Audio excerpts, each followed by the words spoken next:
Você está ouvindo o podcast O Dono, da rede Papum de podcast da Fisherman Agência Digital. Aqui é o Marcelo Teixeira, seja bem-vindo ao primeiro episódio de O Dono, um podcast que traz uma visão do dono sobre seu negócio.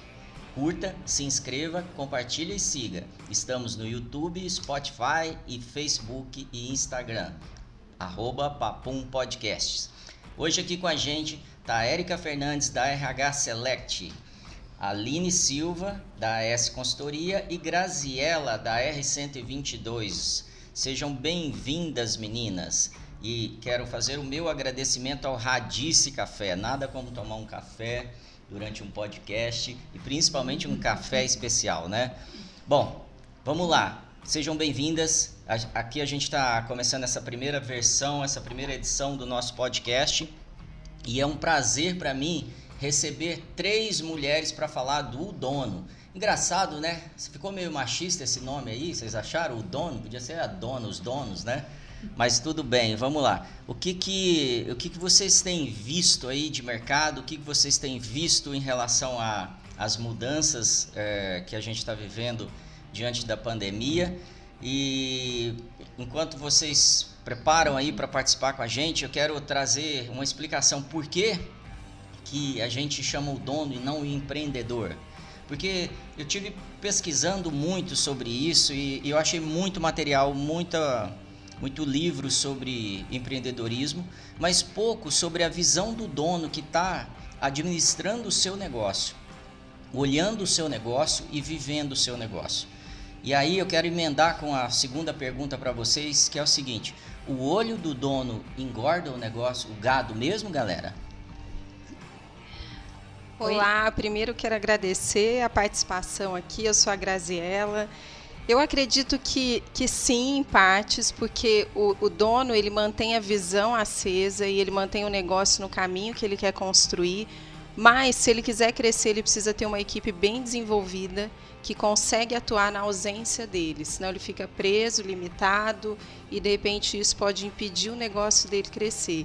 Então depende do momento em que ele está vivendo. Se ele está no momento que ele está construindo a cultura, que ele está implantando a visão, que ele está formando a equipe, é muito importante que ele acompanhe isso de perto. Mas se ele está no momento de expansão, ele já precisa ter passado dessa fase para que ele consiga então expandir e alcançar novos horizontes, expandir mesmo o negócio. Ele precisa ter uma equipe que tenha o DNA e a cultura do negócio dele também para que ele consiga isso. Olá, tudo bem? Sou a Érica, da RH Select. Eu concordo plenamente com o que a Grazi trouxe, né? Eu acho muito importante essa posição do dono, né? Do negócio estar perto. E eu acho que muito mais por ele conseguir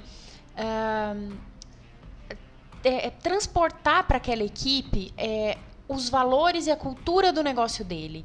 Ele é a cultura, porque ele vai estar cercado, por mais que ele tenha uma equipe competente, uma equipe alinhada com o negócio dele, ele tem pessoas ali de vários estilos cognitivos, com várias experiências anteriores, ele tem uma diversidade muito grande de pessoas dentro de uma equipe, e eu acho que ele é o elo de ligação e de fomentação do negócio. Então é importante sim, eu vejo que o olho do dono engorda o gado sim, e ele precisa estar o mais próximo possível do negócio, né? Com equipes competentes, lógico, para que o negócio ande sem a presença física dele, mas eu acho que ele precisa estar muito antenado aos momentos e trazendo sempre perto, seja com a presença dele ou com alguma forma de estar presente na equipe ou na empresa, mas ele precisa sempre estar fazendo esse elo entre o negócio, as pessoas e ele, que é o valor, é a cultura e é o objetivo, é ele que tem ali a batuta na mão. Eu acho que é muito importante isso. Oi, galera, eu sou a Aline, eu sou da AS Consultoria, uma consultoria focada em negócios e de gestão estratégica. Pegando o gancho aí das meninas, tudo isso é importante e eu falo uma coisa, um detalhe a mais que eu acho assim importante. O dono, ele não conhece todas as áreas da empresa. E ele pode ser que tenha dificuldades com certas áreas da empresa. Então, cabe a ele desenvolver ou, né, contratar pessoas para desenvolver em certas áreas que ele não domina ou não tem a vontade de aprender. Então, cabe a ele acompanhar o desenvolvimento de um profissional legal, né? E porque às vezes aquela área daquela empresa está defasada, ele não entende do processo, ele não entende, não quer entender, só que ele tem que entender que ele precisa desenvolver um profissional para aquela área, para a empresa dele funcionar. E, claro, acompanhar, porque, de fato, o olho do dono é que engorda o gado. Uau! Vocês viram aí, a mulherada chegou pesada. Galera, as mulheres estão dominando o mundo mesmo. Bom, e eu tenho que me buscar na memória aqui por que eu me tornei um empreendedor e por que eu me tornei dono de empresas hoje. E eu passei por algumas experiências que foram muito interessantes. Eu vivi como empreendedor dentro de várias companhias multinacionais, criando novos projetos, criando novas empresas dentro desses negócios. Foi um sucesso, foi muito legal, mas sempre faltava alguma coisa. Talvez a autonomia total, ou talvez fazer com que realmente o barco vá na direção do que o dono, o criador daquele projeto tem como desejo. E como vocês trouxeram aqui, muitas pessoas sabem muito vender dentro das companhias e às vezes ele monta uma empresa porque ele é um ótimo vendedor. Ele monta uma empresa porque ele conseguiu criar um novo produto. Ele monta uma empresa porque ele é um bom líder. Ele monta uma empresa porque ele tem muito dinheiro. E vocês, como é a história de vocês? Como é que vocês chegaram até aqui? Gra, conta um pouquinho pra gente aí. Bom, eu entrei aqui na questão do empreendedorismo, primeiro pela questão da maternidade, né? Acho que a maioria das mulheres leva muito isso em consideração. Foi o momento da minha vida que eu decidi sair do corporativo e investir em algo próprio. E também porque eu sempre acreditei, sempre desejei poder construir um negócio que eu pudesse gerar os valores e a visão que eu tinha de desenvolvimento humano, de construção de equipes, de formação de líderes. Então, essas coisas me moveram para esse caminho. Foi quando eu conheci a Juliana, que é a sócia fundadora da R122. A R122 já existia, né, que é uma empresa fundada já há 11 anos. E aí ela, depois de um tempo trabalhando em parceria, ela me convidou para fazer parte, né? Então esse foi um pouco da minha trajetória, né? Começou lá atrás com o desejo de ter mais tempo, de ter flexibilidade para poder gerenciar todos os papéis. E aí, desde então, eu não parei mais. A gente continua nesse caminho e continua adquirindo novas formas, né, de empreender, de fazer negócio, até porque o empreendedorismo, para mim, acho que é um estilo de vida, é uma característica, né? Não é só, como você trouxe, o ser dono de algo, mas é poder empreender em projetos que fazem a diferença, que têm significado para mim, que também fazem a diferença na vida das pessoas. Então, hoje, eu me considero uma empreendedora na vida, porque eu estou à frente aí de projetos que são negócios, mas também estou à frente de projetos que têm outra proposta, né? Que tem mais a proposta de ajudar e desenvolver pessoas em outras áreas. Então, esse é um pouquinho da minha história. Érica, conta pra gente, você que vem de uma área tão complexa, que é a organização de empresas, cheia de detalhes, como é que você chegou nesse momento aí de ser dona da sua própria empresa, com esse desafio desse tamanho, num momento crítico de mercado? Pois é, na verdade, eu tive dois inícios, né, no empreendedorismo. Na verdade, não no empreendedorismo, mas no ser dono de uma empresa. Porque eu falo que empreendedor a gente acaba sendo em algumas empresas, principalmente nas posições que a gente tem enquanto gestora, né, enquanto gerente ou diretora de alguma organização, a gente acaba sendo empreendedora. Mas tudo começou em 2016, quando eu saí de uma grande corporação, que eu fiquei por aproximadamente 8 anos. Era minha paixão, era uma empresa que eu era apaixonada.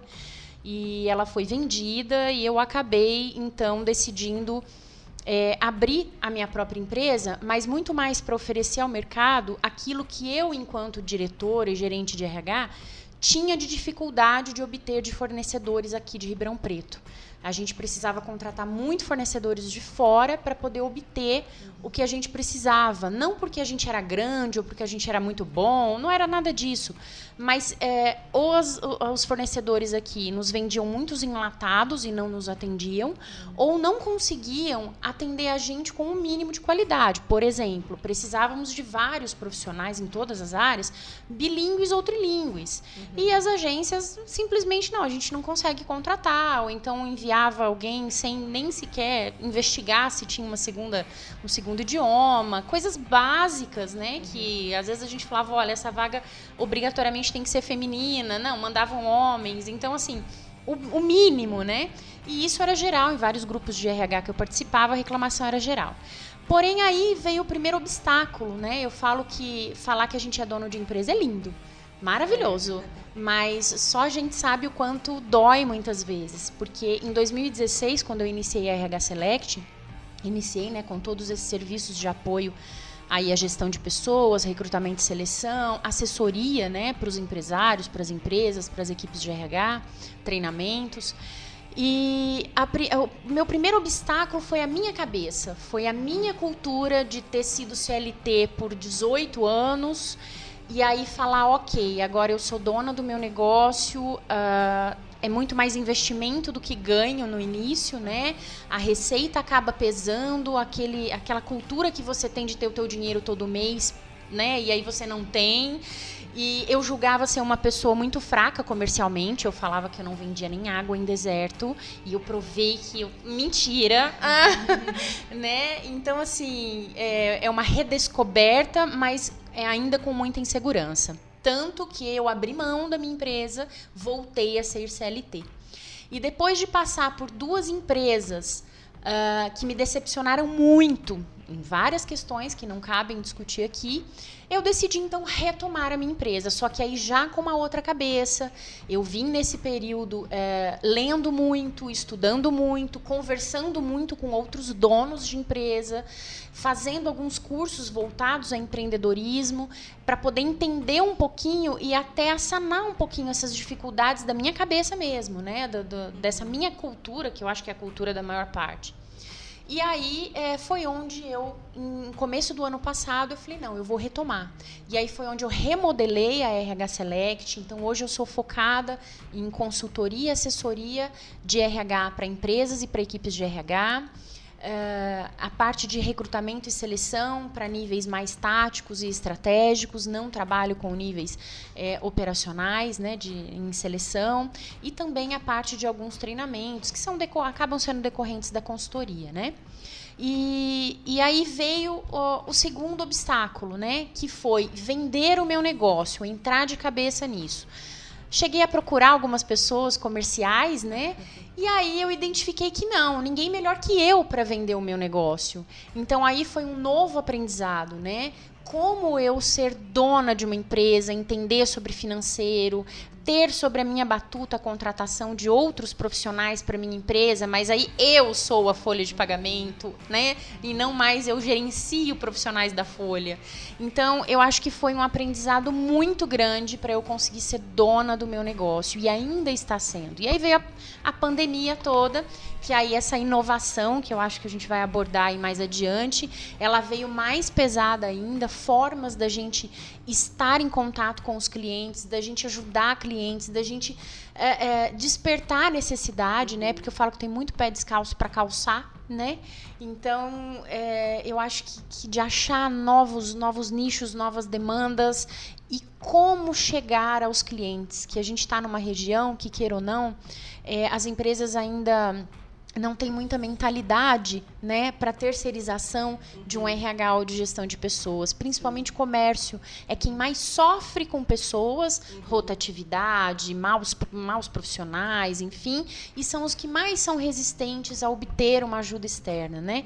Mas todo segmento de empresa tem isso. Então, como a gente trabalhar nisso, né? Essa é um pouquinho da minha história. Eu queria só pegar um gancho antes de passar que a Érica trouxe, que eu achei muito interessante, porque a gente se depara com essas histórias parecidas, que é essa mudança de mentalidade que você vivenciou, né?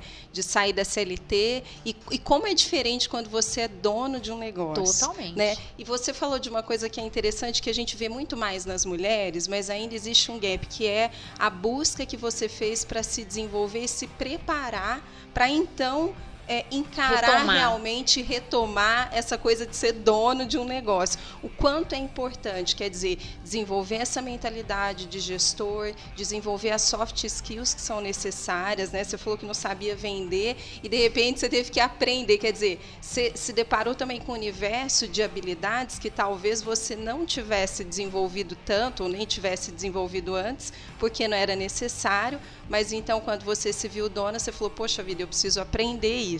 E a gente vê esse gap na maioria dos gestores, né? A falta de habilidades, até, sei lá, você falou comunicação, mas a falta de habilidade de gestão de pessoas, de negociação, do financeiro, mas às vezes porque ele sabe fazer o negócio ou porque ele é técnico e especialista numa área, ele acha que é o suficiente. Exatamente. E que ele está pronto para tocar o negócio. Mas ou ele não desenvolve ou ele não contrata pessoas que têm essas habilidades. Né? Às vezes as pessoas acham que pelo simples fato delas dominarem o produto, né, ou o serviço que ela predispõe a fazer, isso é suficiente para ela ser dona de uma empresa. E não é. Ela precisa ou redescobrir habilidades como eu. Eu achei que imagina que eu fosse vender alguma coisa. E aí, frente à dificuldade de pessoas, né, comerciais na área de RH, eu falei, gente, eu vou meter a cara e eu vou fazer isso. E aí eu descobri literalmente, hoje eu não falo que eu não sou uma vendedora, eu sou vendedora e hoje eu vendo o meu negócio.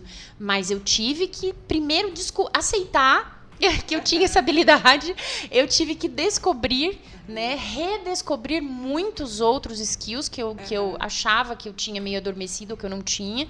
E não basta você dominar o seu negócio para ser dono de uma empresa. Você precisa ir buscar muitos conhecimentos complementares, ajuda, outros profissionais. Você precisa se envolver com grupos de empresários, de profissionais. Você precisa desse contato, trocar figurinha. É um network, né? Exatamente, você precisa disso.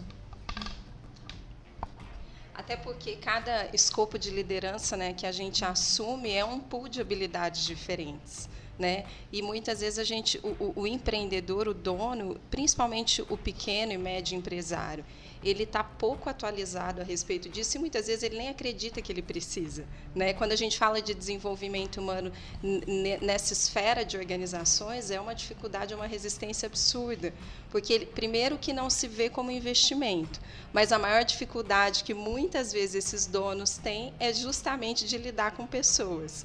Né? E eles não conseguem entender o quanto isso tem relação com produtividade e resultado, mas tem total relação, né? Desenvolver as habilidades adequadas para liderar pessoas está diretamente conectado à produtividade e resultado financeiro, inclusive. Exatamente. Né? Tem até uma frase que eu gosto muito, que eu falo que, não me lembro agora de quem é, tá, gente? Me perdoem, mas não me lembro. Mas adoro a frase. Que o sucesso ou o fracasso do seu negócio depende das pessoas que na sua empresa trabalham. Não tem jeito, né? Ou o sucesso ou o fracasso vai depender dos seus funcionários e não só de você enquanto dono. Vai ser da sua equipe inteirinha. E se você acha que custa caro, né, capacitar pessoas, experimenta ter pessoas não capacitadas na sua equipe para você ver o quão caro isso custa. Muito bom. Fácil tá para quem trabalha com finanças, eu ouvi falar.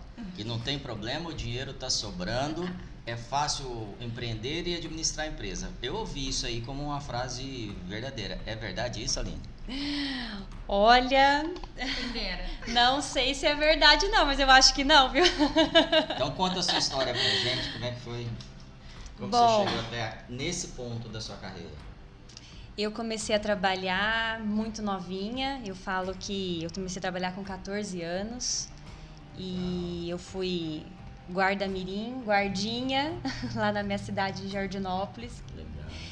E eu trabalhei nessa empresa por 7 anos e eu acabei no financeiro da empresa. E eu tenho um carinho muito grande por eles, que eles me ajudaram a pagar minha faculdade e tudo mais. E eu sou contadora. Não gosto do operacional contabilidade, mas eu gosto dos resultados financeiros de análise de contabilidade, mas o operacional, eu percebi que eu fiz a contabilidade para analisar só, eu não fiz para operar. E aí eu saí dessa indústria, né, e eu trabalhei numa construtora, trabalhei numa contabilidade, né, antes, e eu trabalhei depois numa construtora 9 anos, né.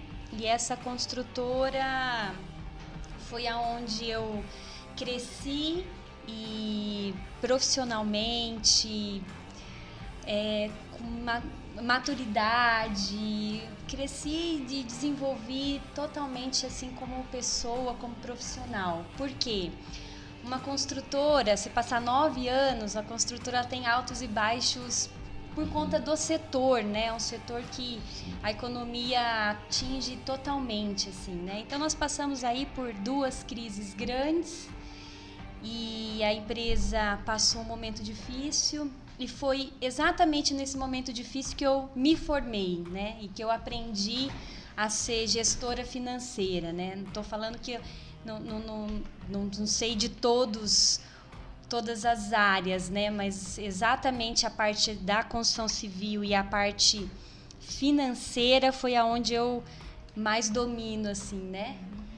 E nesse momento difícil, eu costumo falar que ser administrador com dinheiro é muito fácil, tá? Você consegue fazer tudo, você consegue fazer marketing, você consegue contratar os melhores, mas o administrador sem dinheiro, esse é o verdadeiro administrador. Ele é onde ele aprende a reduzir custo, reduzir gastos, reduzir todos os detalhes para você ter um desempenho melhor. Eu falo mais ainda, nós aprendemos administrar tanto... prioridades. Exato, nós aprendemos tanto nessas crises, né, que você acaba percebendo pessoas que faziam só aquele trabalho. Aí você precisa dispensar pessoas e readequar o seu quadro de funcionários. Aí você percebe que aquela pessoa, ela é multifuncional. Ela faz aquilo, ela faz outra coisa, ela faz aquilo. Aí você percebe que você não precisava de tudo aquilo de funcionários. Então, crise, não assustem por conta da crise. Isso que eu falo Essas mulheres estão corajosas. Essas mulheres estão demais. As mulheres dominam o mundo. Eu falo que crise, ela vem para acertar os pontos financeiramente na empresa, pessoalmente. Você acaba pensando que eu gasto muito. Você acaba pensando que eu tenho que guardar dinheiro. Você guarda dinheiro? Você guardava dinheiro? Não. Muita gente, depois dessa pandemia, vai começar a guardar dinheiro. Não se preocupava com os recursos da empresa. Desde papel. Não, vamos usar. De repente, você passa a ver isso de uma maneira diferente. Exatamente. Né? Você passa a administrar desde a coisa mais boba até a coisa mais complexa. E crise, eu gostaria só de completar rapidinho. Ela vem também para ajudar a empresa a se organizar, como você está falando. Porque ela precisa colocar processos, ela precisa rever o seu modus operandi, ela precisa rever o seu processo, porque como ela enxuga, geralmente, né, o seu quadro, ela passa a identificar as multifuncionalidades lá dentro, só que ela tem que rever processo. Né? Ela tem que rever o como ela faz as coisas. E eu acho que isso é riquíssimo, porque processo, embora muitas pessoas achem que é algo que engessa, vai depender da empresa. A gente não vê processo como gesto de ninguém, mas os processos são necessários e são riquíssimos e são muito importantes para o alcance dos resultados. E eu acho que nos momentos de crise é que a gente dá mais valor aos processos, porque eles precisam estar alinhados. Num momento desse em que a maioria está home office, se não tiver processos bem definidos, se a gente não tiver uma organização organizacional, né, fica muito difícil você gerir pessoas, você chegar nos seus resultados, você mensurar os seus resultados, acompanhar, né, redefinir a rota. Principalmente inovar, né, gente? Eu ia falar isso agora, principalmente né? isso. Não vamos esquecer que eu falo que A inovação é a palavra de 2020. Então, Afinal, brasileiro, inovação é constante, porque inovação. uma crise atrás da outra. Reinventar é outra palavra que eu gosto de usar muito. Você tem que se reinventar. Empresas de qualquer setor está passando por isso. Então você tem que se reinventar. Pense no que a sua empresa, no que você pode fazer de melhor para a sua empresa, no que você pode melhorar. A crise ela veio até para ajudar a você ver que para você divulgar o seu produto, você não precisa de muito dinheiro, você precisa de uma rede social e para isso você não precisa de dinheiro, você precisa desenvolver aquela rede, você divulgar o seu produto naquela rede. Então você não precisa gastar tanto dinheiro com marketing. Até isso, a crise ela veio para ajudar a gente repensar. É um momento de você aprender a mexer nas redes sociais também, muito né? De aprender. E quanta gente aprendeu, né? Muitas. E quanta gente ainda precisa aprender. Tem gente que ainda tá com medo. Não tenham medo de crise. Vamos se reinventar, claro. Muita gente foi atingida por conta de setores, né? Foi totalmente atingido por conta do setor.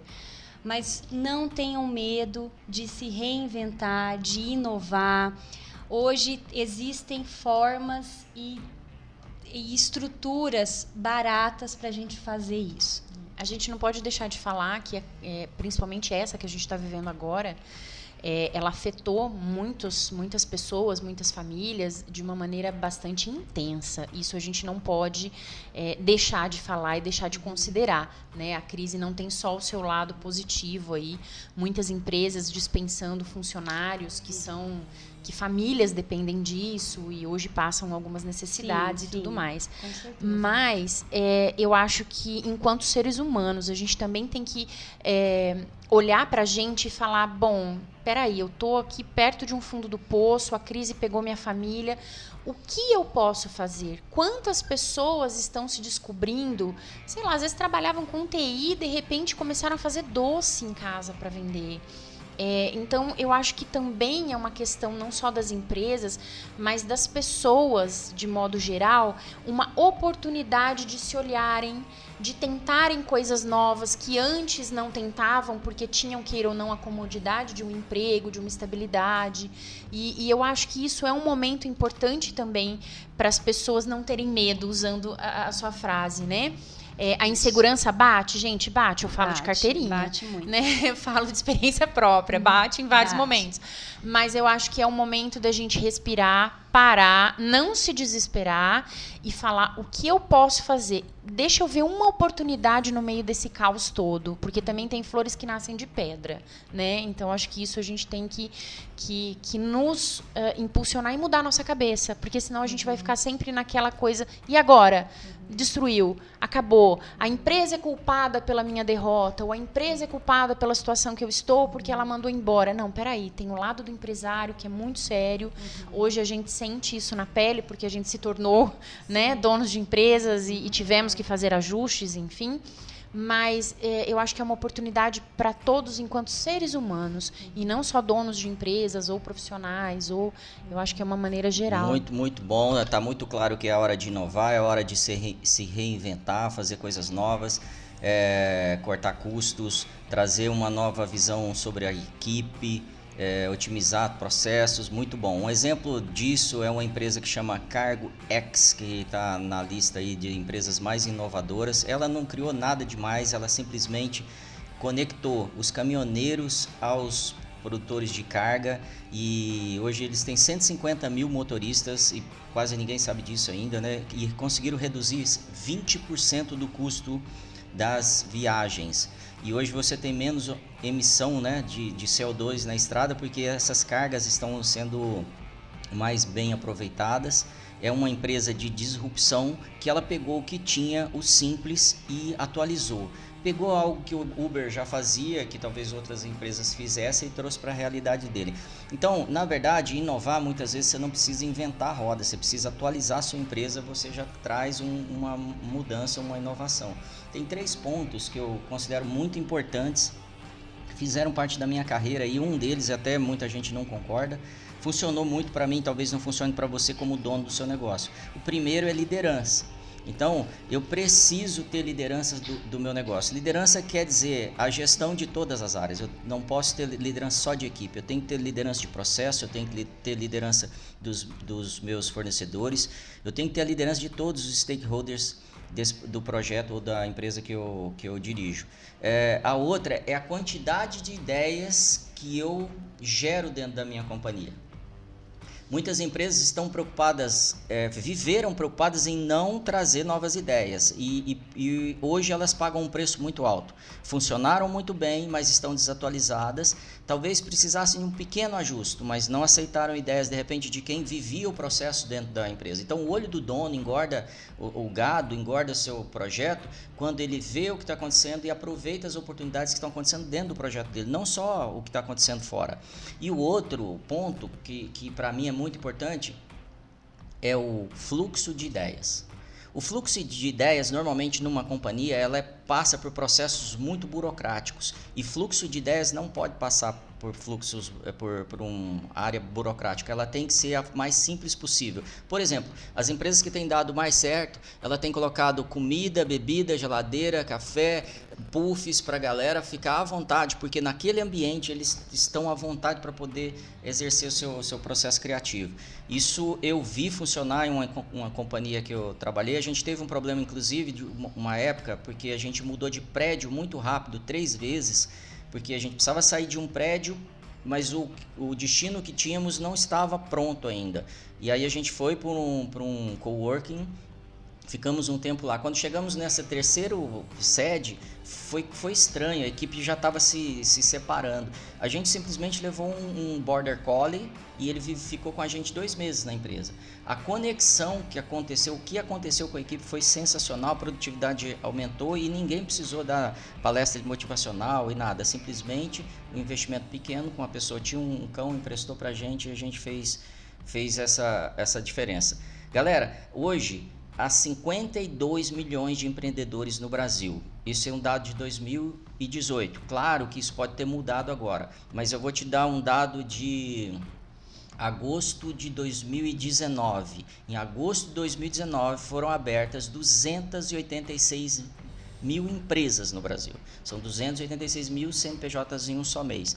E a gente teve uma queda no começo do ano e recomeçou, né, um aumento aí de uma curva crescente de abertura de CNPJs. Ou seja, ninguém está desistindo, na verdade está aumentando o número de empreendedores.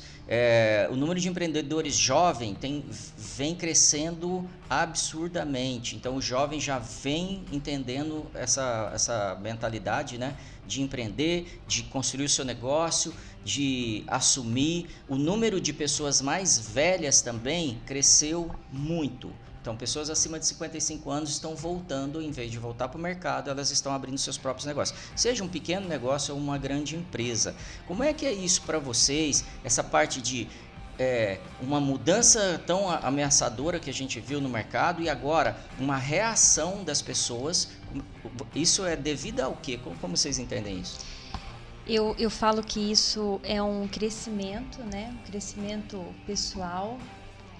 E eu falo que essa pandemia, ela veio, eu continuo com a ideia de que ela veio para organizar e acertar todos os detalhes, todos os pontos. Aquela pessoa que estava pensando em empreender e em abrir um negócio, ela foi dispensada de uma empresa. Agora ela criou coragem em abrir um negócio.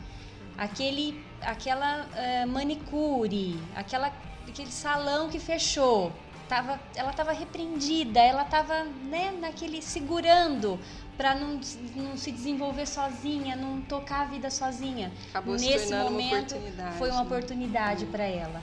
Então, essa crise é oportunidade. Se fecha uma porta, vão se abrir várias portas.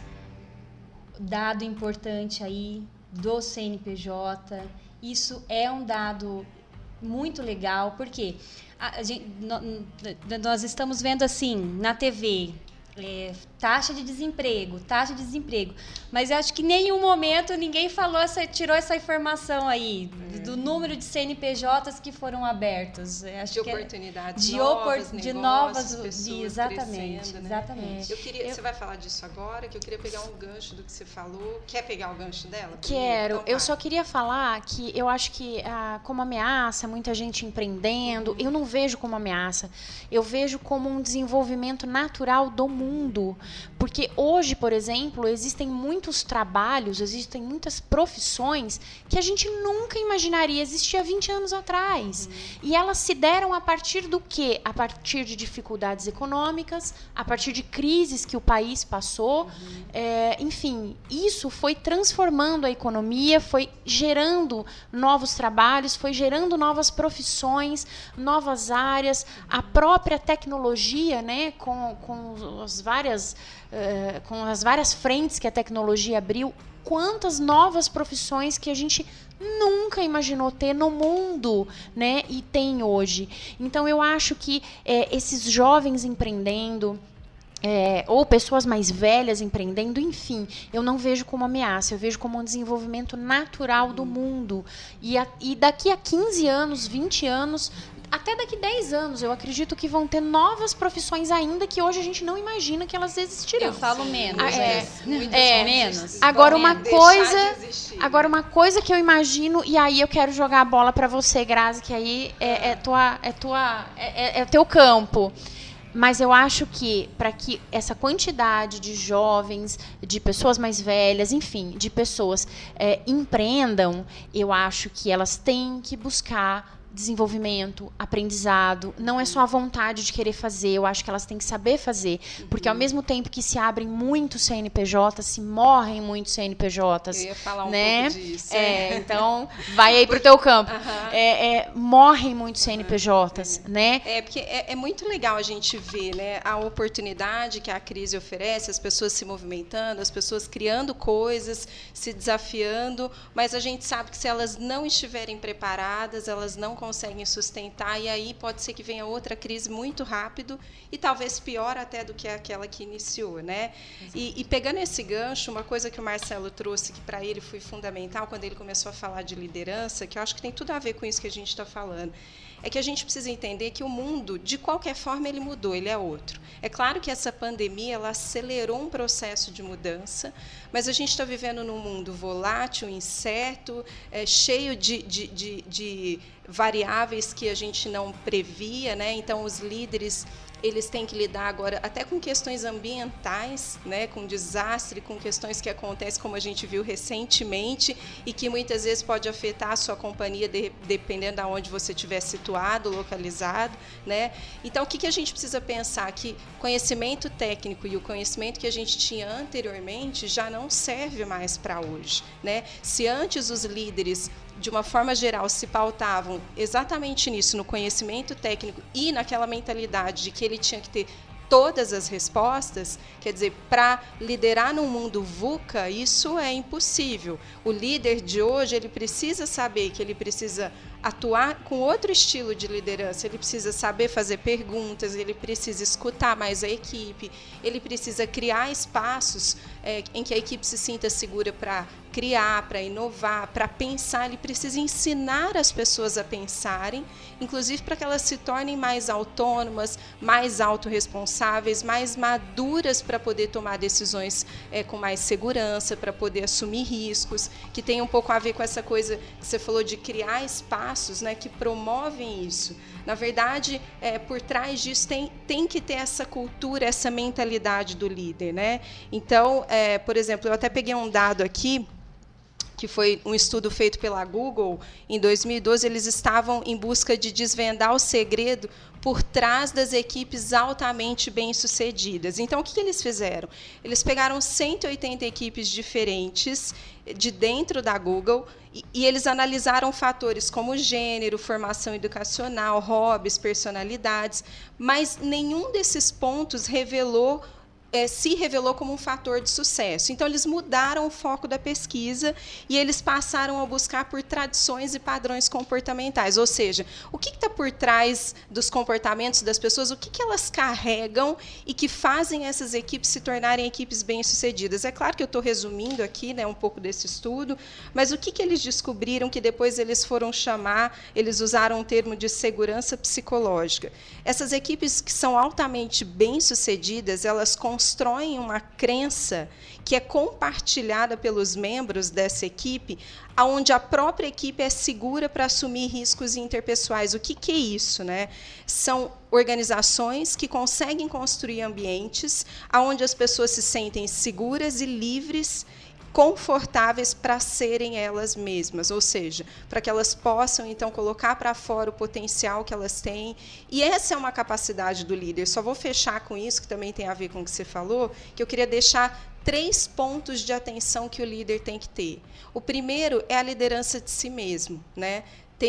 Isso tem aquelas frases famosas, mas eu gosto bastante, eu sempre cito, que é: um bom líder, ele só é um bom líder se primeiro ele conhece a si mesmo e ele sabe se liderar. Então, a liderança de si mesmo tem a ver com o autoconhecimento.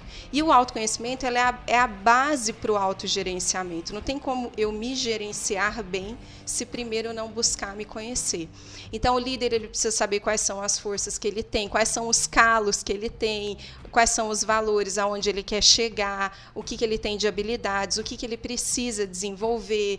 Ele precisa se conhecer, de preferência profundamente, né? Ele precisa trabalhar esse processo continuamente. O segundo ponto de atenção é que o líder ele precisa ser um líder de projetos e sistemas, ou seja, ele precisa ter uma visão sistêmica da coisa, né? Quando a gente fala de sistema, a gente, de uma forma bem simples, a gente fala que todo sistema ele é composto de partes que são independentes, mas que interagem entre si, e essa interação produz um resultado. Então, ele precisa conhecer essas partes em que o negócio dele está envolvido e saber, né, perceber e gerenciar quando uma dessas partes tem algum problema ou tem alguma mudança. Por quê? Porque vai afetar o todo. Então, ele precisa ter essa habilidade de olhar o negócio como um todo. E, por último, que está relacionado a isso, que é o terceiro ponto de atenção, ele precisa saber liderar pessoas, até porque essas partes, normalmente, são compostas de pessoas. E aí ele precisa saber, ele precisa entender um pouco do funcionamento humano. Hoje em dia não tem como mais a gente fugir disso, né? Quer dizer, por exemplo, entender o cérebro, como o cérebro funciona, como isso impacta nas nossas relações, como isso impacta na nossa produtividade. Já não é uma coisa que a gente, antigamente, será que a gente precisa disso? Hoje é fundamental, pelo menos o básico de conhecimento disso. Por quê? Porque ele precisa entender as pessoas para poder compreender as pessoas, para poder gerenciar as pessoas, né? Não é só aquela coisa de que resultado essas pessoas vão me dar, mas é quem são as pessoas que estão por trás dos resultados que eu estou gerenciando, né? Então, se o líder tiver atenção nesses 3 pontos, ele consegue tomar decisões muito mais eficazes, porque ele vai considerar todas as variáveis que podem impactar o negócio dele positivamente ou negativamente. Então, esse é um ponto que eu queria deixar. E é importante dizer que esses 3 pontos que você disse, porque muitos donos, né, ou muitos empreendedores podem ouvir e falar assim: mas eu não tenho toda essa habilidade. Isso é perfeitamente desenvolvível, vamos dizer assim, né? Ainda mais agora com a neurociência, né? A neuroplasticidade do cérebro. Você pode buscar profissionais da área, você pode buscar consultorias da área, que sejam especialistas em treinamento de lideranças, que sejam especialistas, né, em trabalhar com esse público de executivos, donos, né, sócios, que eu acho que, se for ver, nós 3 aqui também atuamos nessa vertente, mas existem várias outras aí também competentes no mercado, mas busquem ajudas, né? O próprio Google, se você for até o Google, você vai encontrar no YouTube muitos materiais, até gratuitos, para você começar a ler, livros que você consegue baixar, mas é importante a busca de um profissional que possa te ajudar, porque isso dá para desenvolver. Ninguém nasce com isso pronto, ninguém nasce sabendo fazer isso. Isso você pode desenvolver e você deve desenvolver, porque é a chave do seu negócio. Saber identificar os estilos cognitivos. Primeiramente, o que é isso? como isso impacta no meu trabalho. Vamos dar um exemplo muito bobo aqui. Eu tenho um ótimo, sei lá, técnico em contabilidade aqui, o cara domina muito, vou promover ele como gerente, arrebenta o profissional. E é o que normalmente acontece, né? Porque nem sempre um bom técnico ele vai ser um bom gestor, são estilos cognitivos de trabalho totalmente diferentes, né? E vice-versa. Pô, esse meu gerente não é o cara que me dá mais resultado enquanto operação. Tá, mas ele não é gerente para ser operacional. Então, eu acho que esse entendimento de uma estrutura mínima de pessoas versus função, né? É o básico, e dá para desenvolver. E às vezes as pessoas falam, não, mas isso é muito complicado, ou é muito caro. Caro é a falta do resultado financeiro da sua empresa, ou a ausência do tudo que ela poderia gerar e não está gerando por essas deficiências. Então, não é preciso trocar a equipe inteira, não é preciso mandar embora, não é preciso reconstruir a empresa, não. É preciso os profissionais chaves, né, a começar aí pelo dono, pelo empreendedor, identificar que precisa se melhorar nisso, e aí vem o autoconhecimento que você disse, saber os pontos que eles precisam se aperfeiçoar e começar a observar, implantar, porque não é porque ele é dono que ele vai ficar distante das pessoas ou dessas coisas que a gente julga sendo básicas. Isso está na mão dele, queira ele ou não. E hoje existem capacitações para o líder, né? Quer dizer, ele pode se desenvolver e levar a cultura para dentro da organização dele. Ele não precisa ter, de repente, uma consultoria o tempo todo trabalhando em parceria. É claro que ele pode ter isso, mas ele também pode se capacitar através dessas consultorias e ele mesmo ser desenvolvido para construir essa cultura interna, né? Exato, até porque consultorias hoje, né, pelo menos pelo que eu venho visto aí, de muitas colegas que também têm sua própria consultoria, a gente quer que os nossos clientes sejam independentes, a gente não quer que eles sejam dependentes e fiquem com a gente a vida inteira. A gente quer ali promover o aprendizado, promover a modificação, promover o benefício e que ele ande e dá caminhos, que ele aprenda, para que ele ande sozinho e a gente abra nosso espaço para outros clientes, né? Então a ideia não é também que esses empreendedores, esses donos fiquem dependentes de profissionais ou de consultorias, mas que eles realmente se disponibilizem a aprender. Se eles precisam ficar ali 6 meses, 3 meses, 1 mês, 1 semana, não importa. Mas é importante buscar essa ajuda, aprender, absorver tudo que eles precisam, envolver profissionais da sua equipe, que eles julgam ser profissionais chaves para serem braços direitos e ajudar no respaldo, e para que eles possam aprender e realmente promover mudança dentro do negócio. Uau, quanta informação, né, galera?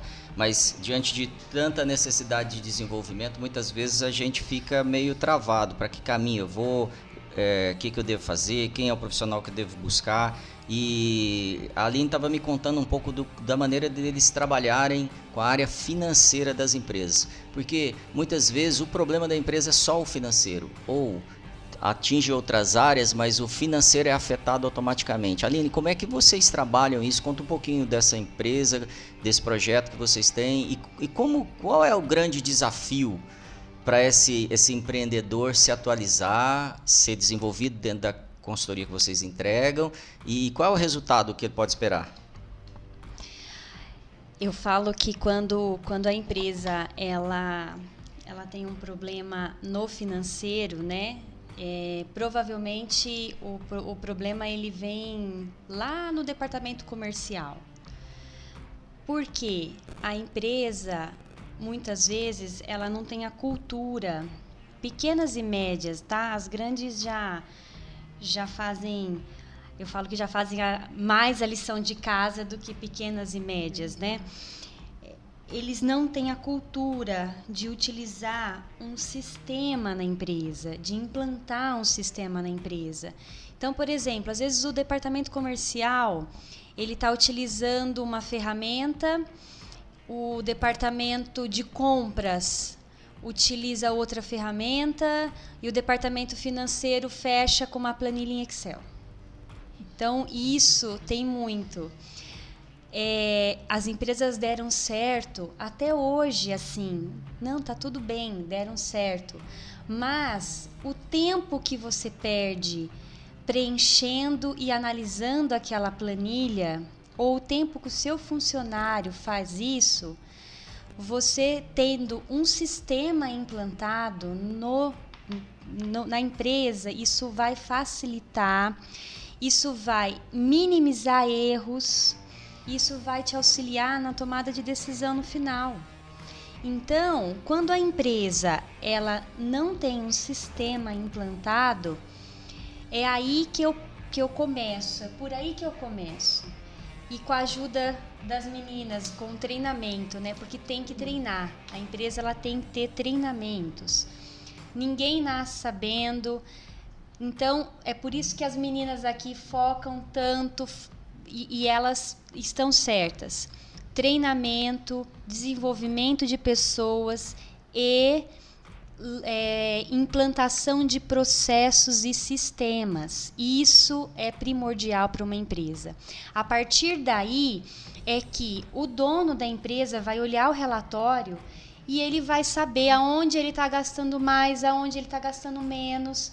Ele vai ter uma análise de custo. Às vezes, se ele aumentar um pouquinho do custo dele, ele tem uma rentabilidade maior, ou às vezes ele não pode aumentar porque o concorrente dele é grande, então ele tem que diminuir o custo dele aqui e ali. Então, é uma análise gerencial que ele vai ter de um relatório que é fato, que é real. Então, isso é importante. E uma outra coisa que eu foco muito é a parte de metas. Toda empresa tem que ter metas, em qualquer departamento. Metas não é só comercial. Ah, Aline, mas como que eu vou implantar uma meta dentro de um financeiro? Vai implantar. O seu financeiro vai aprender a analisar juros. Qual é o melhor juros que está pagando a sua empresa? Hoje o mercado está oferecendo juros a menos de 1% ao mês. Se a sua empresa tem um empréstimo que tem 1,7, então vamos fazer uma reestruturação de dívida na sua empresa? É sentar com o gerente. Então, são metas que você vai determinar por departamentos e que a pessoa tem que cumprir. Até a moça do cafezinho precisa ter metas. Até a moça do cafezinho tem que ter metas. Então, uma empresa não sobrevive, ela pode até sobreviver, mas ela vai crescendo desorganizada. Uma empresa, para crescer e para ser competitiva no mercado, ela tem que ter processos, ela tem que ter um sistema integrado e ela tem que ter metas. Muito, muito bom. Uma das áreas que a gente esquece muitas vezes é o financeiro. A gente deixa para o final porque a gente acha que vai dar certo. Então, se prepara aí, ajuste os negócios, aperta o cinto, aprenda a organizar e administrar essa área na sua empresa. Se o fato é a necessidade de injeção de capital, o governo liberou o Pronamp, que é um empréstimo extremamente importante com juros baixos, que você pode conseguir até 30% do seu faturamento do ano anterior. Essa é uma lei que já está aprovada, é a Lei 13.999.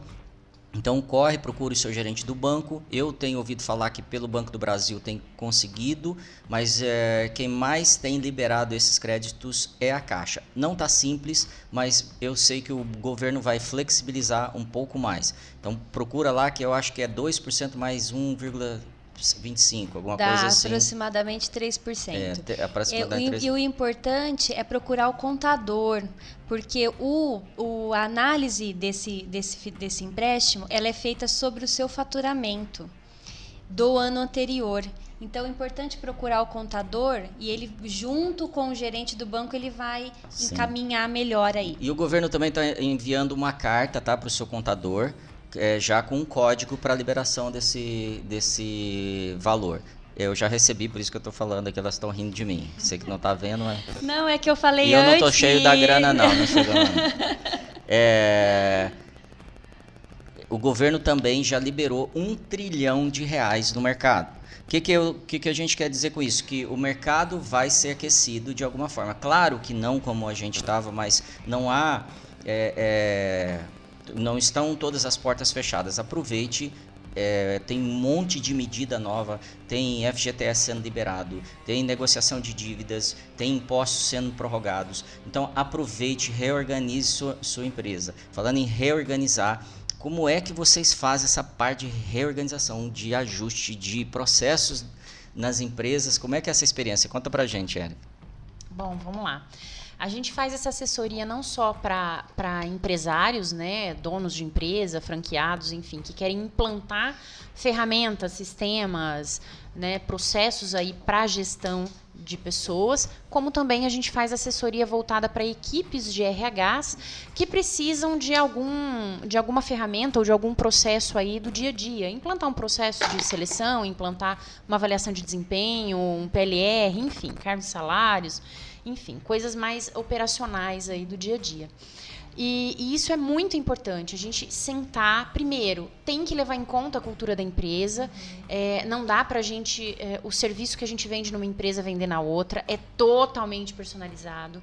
A gente precisa levar em consideração dados e fatores contábeis e financeiros da empresa antes da gente começar a implantar qualquer processo. E é um trabalho que a gente envolve obrigatoriamente todas as áreas. Não tem como a gente implantar um processo no RH, um simples processo de recrutamento e seleção, sem a gente levar em consideração todas as outras áreas que envolvem as empresas.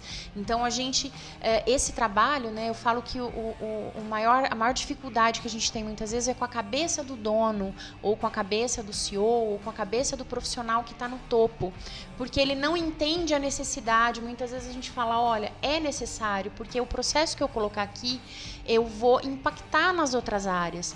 E o processo ele tem que vir para ser funcional, ele tem que vir para facilitar e para ser mensurável. Né? Não adianta eu colocar um processo que eu não consigo medir, que eu não consigo acompanhar. Então, isso tem que vir para facilitar a vida. Né? E aí a gente vem fazendo um trabalho com empresas, com equipes, muitas vezes envolvendo alguns gestores. Claro que a gente vai envolver o todo na menor parte do tempo. A equipe no qual a gente vai implantar o processo, que no caso é o RH ou é a gestão da empresa, é o que a gente vai utilizar mais.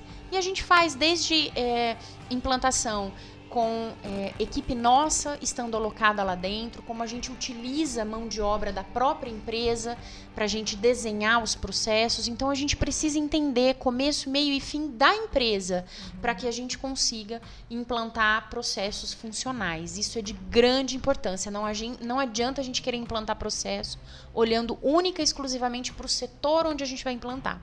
A gente precisa olhar o negócio como um todo, exatamente para a gente poder ter essa conversa com o todo, né? Porque vai impactar, por menor que seja o impacto, vai respingar nos outros setores. E é importante que eles estejam alinhados e que, principalmente, eles se sintam responsáveis por aquilo que eles estão construindo, né? Tem um professor, José Eduardo, aí, um grande abraço, que ele fala muito essa frase e é a mais certa, né? As pessoas só se sentem responsáveis pelo mundo que elas ajudam a construir. E dentro das organizações, isso é muito válido. Elas precisam, não é a gente que chega lá e dita, olha, nós vamos fazer assim. Não, vamos ver o que você já tem, o que a gente consegue reaproveitar, o que vocês acham interessante, vamos entender o negócio daquela empresa antes de dar antes de colocar, né, qualquer sugestão de melhoria ou de mudança.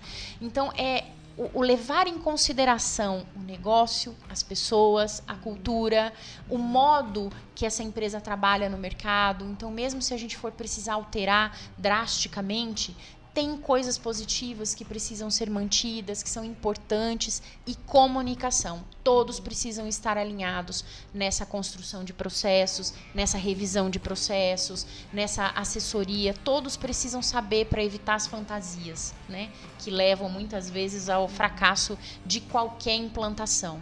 Muito bom. É o olho do dono passando por todas as áreas, né? Mas eu escuto muito as pessoas falarem assim, a área mais difícil são pessoas, a coisa mais difícil são pessoas. Eu não aguento, eu queria uma empresa que não tivesse pessoas. Gazela, como é que é esse desafio seu? E até queria aproveitar que a gente está indo para um bloco final aqui, que no final você trouxesse para a gente o que você está lendo.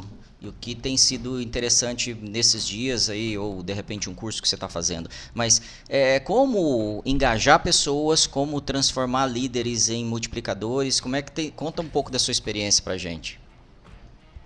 É interessante isso, por isso que a gente começa pensando na liderança, né? Porque não tem como a gente construir uma cultura numa organização que acredita que desenvolver pessoas é importante se a gente não começar pela liderança. Então, o nosso core, inclusive, o nosso trabalho é sempre focado nas lideranças, porque a gente só acredita numa evolução, num desenvolvimento. Na verdade, isso é fato, né? Não é só que a gente acredita. Quando os líderes aderem a essa mentalidade. Então, é muito importante a gente, por exemplo, a Érica falou do trabalho que ela faz, personalizado, consultivo, tem muito a ver com o que a gente faz. Primeiro, a gente vai conhecer essa organização, entender um pouco da cultura dela e entender o que ela precisa, quais são as dores na liderança dessa organização. E aí o nosso trabalho é desenvolvido muito em parceria com a organização, né? Quer dizer, a gente constrói algo que realmente vá atender esses gaps que eles estão passando. Então, voltando um pouquinho no que você falou, por onde a gente começa? A gente começa trabalhando na mentalidade dos líderes, identificando o que esses líderes precisam para se desenvolver melhor e para que eles, então, possam formar equipes melhores, mais produtivas, equipes de alta performance, equipes que realmente atendam e se sintam parte dessa organização e dos objetivos dessa organização. Falando em termos de livro, né, que você perguntou, e o que eu estou fazendo, bom, a gente, na R122, a gente trabalha muito com uma base neurocientífica, então a gente está sempre estudando sobre neurociência no mundo dos negócios, da liderança, né? Então é a neurociência voltada para essa área. Inclusive, todos os nossos trabalhos eles são desenvolvidos com base em neurociência e andragogia, né? Que é a aprendizagem adulta. Então, hoje eu estou lendo um livro da doutora Caroline Leaf, que chama Pense, Aprenda e Tenha Sucesso, que é um livro que fala um pouquinho do funcionamento do cérebro e também fala sobre mentalidade, como a gente constrói mentalidades que são mentalidades mais positivas e que nos ajudam a ter sucesso. Eu estou lendo um outro livro também que chama Honra nos Negócios e que trabalha muito esse aspecto da cultura que as pessoas trazem, inclusive os donos, né? Como a gente falou logo no início, quer dizer, todo negócio começa pelo dono e por quem ele é. São os valores que ele carrega, é o que ele acredita, e é claro, à medida que o negócio dele vai crescendo, isso vai se ampliando e vai absorvendo, né, o que as outras pessoas trazem, mas começa por aí, e é um livro que fala muito sobre isso, para entender o que está por trás, inclusive, de culturas de grandes organizações. E um curso que eu recomendo, que inclusive é EAD, super fácil, né? Porque normalmente o dono fala que ele não tem tempo, né? Mas a gente sabe que tempo é uma questão de prioridade e investimento é fundamental em desenvolvimento. A Neuroliderança, que é um curso que a gente tem que fala os princípios da liderança neuroeficaz, que é um EAD de 2h30, bastante importante, gostoso de assistir, que vai te ajudar, inclusive, a entender um pouco mais do funcionamento humano e vai te ajudar a começar a desenvolver essa mentalidade de como olhar para as pessoas com esse olhar de um líder mais atualizado, de um líder que entende um pouco do funcionamento do cérebro e, assim, conseguir gerenciar essas relações melhores. Então, esse é um pouquinho do que eu estou fazendo hoje. Muito legal. Aline, conta pra gente o que você está lendo. Traga aí suas considerações finais, como é que você está vendo esse cenário todo, o que tem sido diferente para você e deixa os seus contatos. Legal. Eu estou lendo um livro muito rico aí na parte dos negócios, chama O Grande Sonho, que é do Jorge Paulo Lemann, o Beto Sucupira e o Marcel Telles. São é um clássico, né? É um clássico e eles estão entre os empresários mais ricos do Brasil. Esse livro, que tem muito a ver com o que nós estamos passando hoje e tudo mais, porque é um livro que eles focam, né, na disciplina, na meritocracia de pessoas, em metas. E é um livro, assim, muito desafiador, porque são brasileiros, né, que revolucionaram o mercado mundial, na verdade, né, por conta da compra aí que eles fizeram aí uma das maiores cervejarias dos Estados Unidos. e outras marcas aí grandes, né, que eles compraram. Então, ninguém acreditava nessa revolução de compra. Então, é um livro muito legal, muito bom. Eu estou lendo o emprestado, mas eu comprei o livro, vale a pena. E deixa seus contatos. Os meus contatos, bom, a página da internet é alinesilvaconsultoria.com.br, o Instagram é Aline Silva Consultoria também. Muito bom. E é isso. Legal. Obrigada. Traz pra gente aí suas últimas considerações, seus contatos e o que você tá lendo. Opa, vamos lá. Bom, eu acho que a gente falou bastante coisa, é um assunto bastante complexo. Então, se fosse ver, a gente ainda teria que gravar mais umas 10 horas de podcast pra gente poder abordar tudo que seria minimamente Segura a mulherada importante. falando, meu Deus. Né? É um assunto bem complexo, mas eu acho que a atualização das informações, ela também se faz muito importante. Ler é importante. Né, tanto livros técnicos quanto livros importantes, né, para cada segmento, para cada, enfim. Mas você se atualizar também, claro, com conteúdos de confiança, né, confiáveis e não com notícias fakes. Mas eu acho muito importante você se manter atualizado, não só o que está acontecendo na tua área, mas de uma maneira geral, economia, política. Por mais ou menos que você goste, eu acho que isso é importante, né? E, bom, eu assino algumas revistas da área, né? Não sei se posso falar o nome aqui. Quem sabe surge um patrocinador aí. Né? Você SA, você RH, Exame, são as 3 principais que eu gosto bastante de ler.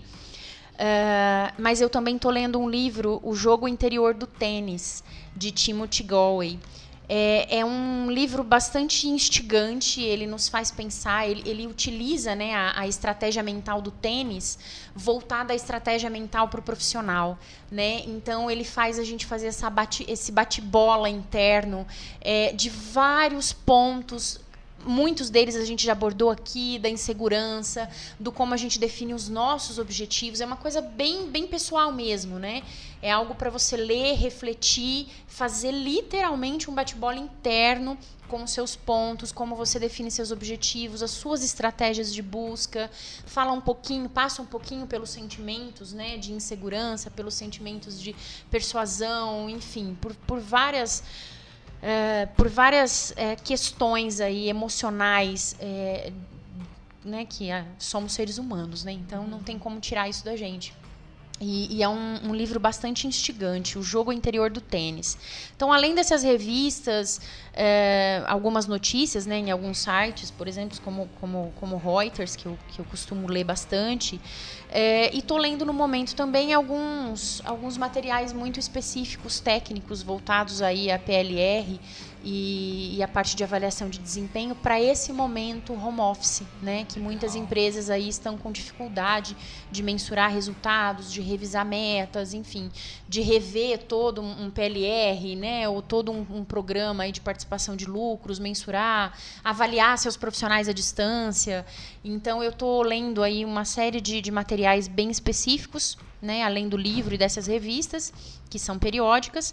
Eu também estou lendo algumas coisas mais técnicas aí, que aí é um pool de autores e de materiais para poder ajudar aí os clientes nesse momento de reinvenção. E meus contatos, rhselectsoluções.com é o site. E Instagram, LinkedIn, Facebook, também vocês encontram por RH Select Soluções. Tá? Ela está sempre com o mesmo domínio aí. E o nosso site é www.rhselectsoluções.com. Entra lá, conhece mais um pouquinho dos nossos serviços, do que a gente tem para oferecer. E lá também estão todos os nossos contatos de telefone, e-mail, ok? Sensacional, muito bom. Gra, conta pra gente aí, fala pra gente suas considerações finais e como é que a gente te acha. Bom, vou deixar aqui primeiro os nossos contatos. A gente está no Instagram como R122, é o numeral R122, _BeTransformed. Inclusive, o nosso lema é transformar quem transforma, né? Como eu falei dos líderes, A gente está no Facebook, no LinkedIn como R122. O nosso site é r122.com.br. Inclusive, pessoal, a gente tem muito conteúdo gratuito disponível nas nossas redes sociais sobre liderança. Vídeos, textos, a gente está com uma comunidade de líderes agora no Telegram, que chama o Líder Completo. Então, você pode procurar lá e fazer parte com a gente. Tem muita coisa boa mesmo, tá bom? E eu quero agradecer aqui a participação e deixar, acho que essa última consideração, né? Para a gente conseguir construir um mundo melhor e fazer desse mundo um lugar melhor para se viver, nada mais importante do que impactar e ajudar líderes a se transformarem, porque a gente sabe que é a liderança que influencia e faz dos lugares, sejam os negócios ou qualquer cenário, se tornar melhor do que ele é. É isso aí. Muito bom, galera. Eu quero deixar minha dica de livro também. O melhor livro que eu li sobre tempos de crise chama Vencendo a Crise. O autor é Myles Munroe, é um mentor de muitos governantes, de presidentes de empresas. Ele faleceu há alguns anos, mas eu acho que eu nunca li um livro que ajudasse tanto em tempo de crise como esse livro. Por quê? Porque ele não trabalha na metodologia, e sim na mentalidade. É sensacional. Eu quero também indicar um livro que é do Michael Gladwell, que é Falando com Estranhos. Esse livro me impactou muito, porque ele me fez ver as pessoas de forma diferente, porque muitas vezes nós estamos condicionados a imaginar o que a pessoa pode entregar para a gente, seja alguém da sua equipe, seja um fornecedor, seja um parceiro comercial, e aí eu deixei de imaginar que as pessoas são previsíveis, e isso tem sido muito positivo. E por último, um clássico também, Empresas Feitas para Vencer, Good to Great. Se você quer saber sair do bom para o ótimo, é um livro de Jim Collins. É um livro que eu passei para o meu filho de 17 anos para ler. Ele acho que está no capítulo 3, já trazendo assim, já a perspectiva de um jovem olhando para esse cenário. Meu filho fala muito sobre... nós perdemos muito da qualidade hoje, inclusive na arte. Por exemplo, hoje a arte quer trazer o que é feio, e a gente tem sido impactado com isso e tem prejudicado inclusive o comportamento do consumidor e dos donos das empresas, porque a gente tem feito as coisas de qualquer jeito para poder entregar mais e mais rápido.